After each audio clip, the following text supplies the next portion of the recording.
देश का हुक्मरान बन गया और पिछड़े वर्ग के लोगों को कहा गर्व से कहो हम हिंदू हैं। आज पिछड़े वर्ग के लोगों के अंदर दो नशा सबसे बड़ा है, एक बिरादरी का नशा है, जाति का नशा है, और दूसरा धर्म का नशा है। जाति का नशा कैसे है? एक बिरादरी का नेता अपनी बिरादरी में आता और क्या कहता है, सारी बिरादरी आगे चली गई, बस अपनी बिरादरी पीछे रह गई है, इकट्ठा हो जाओ। उसके पीछे कुछ बिरादरी के लोग इकट्ठा हो जाते हैं, फिर वो बिरादरी का नेता कांग्रेस के पास जाता है, बोलता कितना दे रहे हो, हमारे पीछे इतने हमारी बिरादरी के लोग हैं, कितना दे रहे हो। अगर कांग्रेस कम देती है तो दौड़ा दौड़ा बीजेपी के पास जाता है, बोलता कितना दे रहे हो, हमारे पीछे तो इतनी हमारी बिरादरी के लोग हैं। आप उसे बिरादरी का नेता बनाते हो, वो आपको इकट्ठा करके बेचने का काम करता है। तो ये जो जाति जागृति है, ये सत्यानाश का कारण है। हमारे लोग 4.5 साल तक बीजेपी को गाली देते हैं, 4.5 साल तक बीजेपी को गाली देंगे। जब उनकी बिरादरी का कैंडिडेट बीजेपी दे देगी तो क्या कहेंगे, अभी बिरादरी आ गया है तो इज्जत तो बचाना पड़ेगा बिरादरी की। अरे इज्जत नहीं बचा रहे हो, अपनी आने वाली जनरेशन के गुलामी के सर्टिफिकेट पर सिग्नेचर करने का काम कर रहे हो, इज्जत बचाने का काम नहीं कर रहे हो। क्योंकि जो बिरादरी बीजेपी से टिकट लेकर आया है, जो बिरादरी कांग्रेस से टिकट लेकर आया है, वो बीजेपी कांग्रेस के ब्राह्मणों की मर्जी के बगैर मुंह भी नहीं खोल सकता। बोलने की तो बात ही बहुत दूर की है, मुंह भी खोल नहीं सकता। कांग्रेस बीजेपी उसी को टिकट देती है जो उसका पहले नंबर का गुलाम होता है। इसलिए मैं ओबीसी के लोगों को कहना चाहता हूं, हक अधिकार चाहिए ओबीसी के नाम पर, और नेता चाहिए बिरादरी के नाम पर। हक अधिकार चाहिए ओबीसी के नाम पर और नेता चाहिए बिरादरी के नाम पर। तो इससे तो सत्यानाश ही होगा, इससे कल्याण नहीं हो सकता।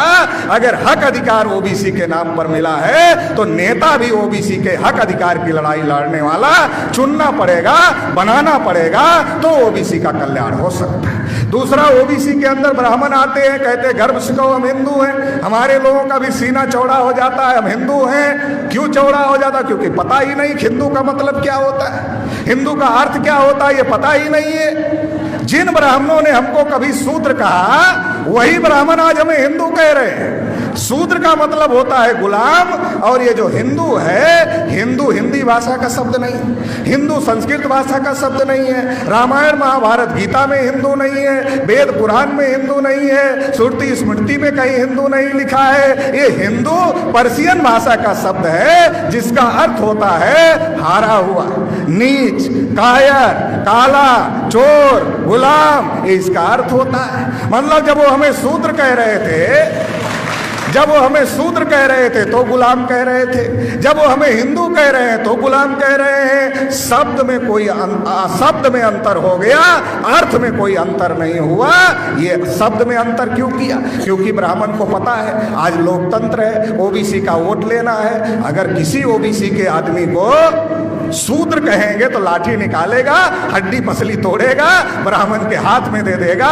वोट देना तो दूर की बात है, साला हड्डी पसली टूट जाएगी। इसलिए ब्राह्मण किसी ओबीसी को शूद्र नहीं कहता, हिंदू कहता है। मतलब हिंदू का मतलब भी वही होता है। और जब हिंदू कहता है गर्व से कहो हम हिंदू है, तो क्या कहता है, एक मुसलमान 14 बच्चे पैदा कर रहे हैं। वो दिन दूर नहीं जब देश पर मुसलमानों का कब्जा हो जाएगा, सारे हिंदू इकट्ठा हो जाओ। मुसलमानों का डर दिखाते मुसलमानों का डर दिखाते दिखाते इस देश की विधायिका पर ब्राह्मणों ने कब्जा कर लिया, इस देश की कार्यपालिका पर ब्राह्मणों ने कब्जा कर लिया, इस देश की न्यायपालिका पर ब्राह्मणों ने कब्जा कर लिया, इस देश की मीडिया पर ब्राह्मणों ने कब्जा कर लिया।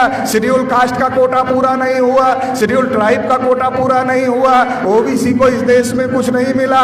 मुसलमान जो गुलाम भारत में 33% थे, वो तो 2.5% पर आ गए। डर मुसलमानों का दिखाया, लड़ाया मुसलमानों से, और सत्यानाश SC ST OBC माइनॉरिटी सभी का हो गया, और ब्राह्मणों ने देश पर कब्जा कर लिया।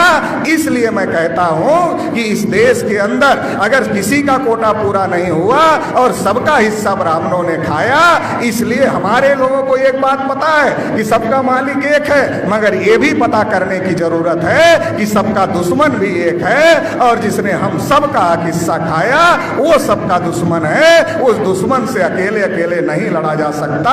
ब्राह्मणों ने ईवीएम के बल पर नाइंसाफी का निजाम कायम किया है। इस नाइंसाफी के निजाम को खत्म करना होगा और इंसाफ कायम करना होगा। इंसाफ क्या है? जिसकी जितनी संख्या भारी उसकी उतनी हिस्सेदारी, ये इंसाफ है। इस लड़ाई को लड़ना होगा। इस लड़ाई को मेश्राम साहब लड़ रहे हैं। आप लोग इस लड़ाई में तन मन धन से सहयोग दोगे, ऐसी आशा उम्मीद के साथ आपने मुझे सुना। इसके लिए आभार, धन्यवाद। जय मुरलीधर।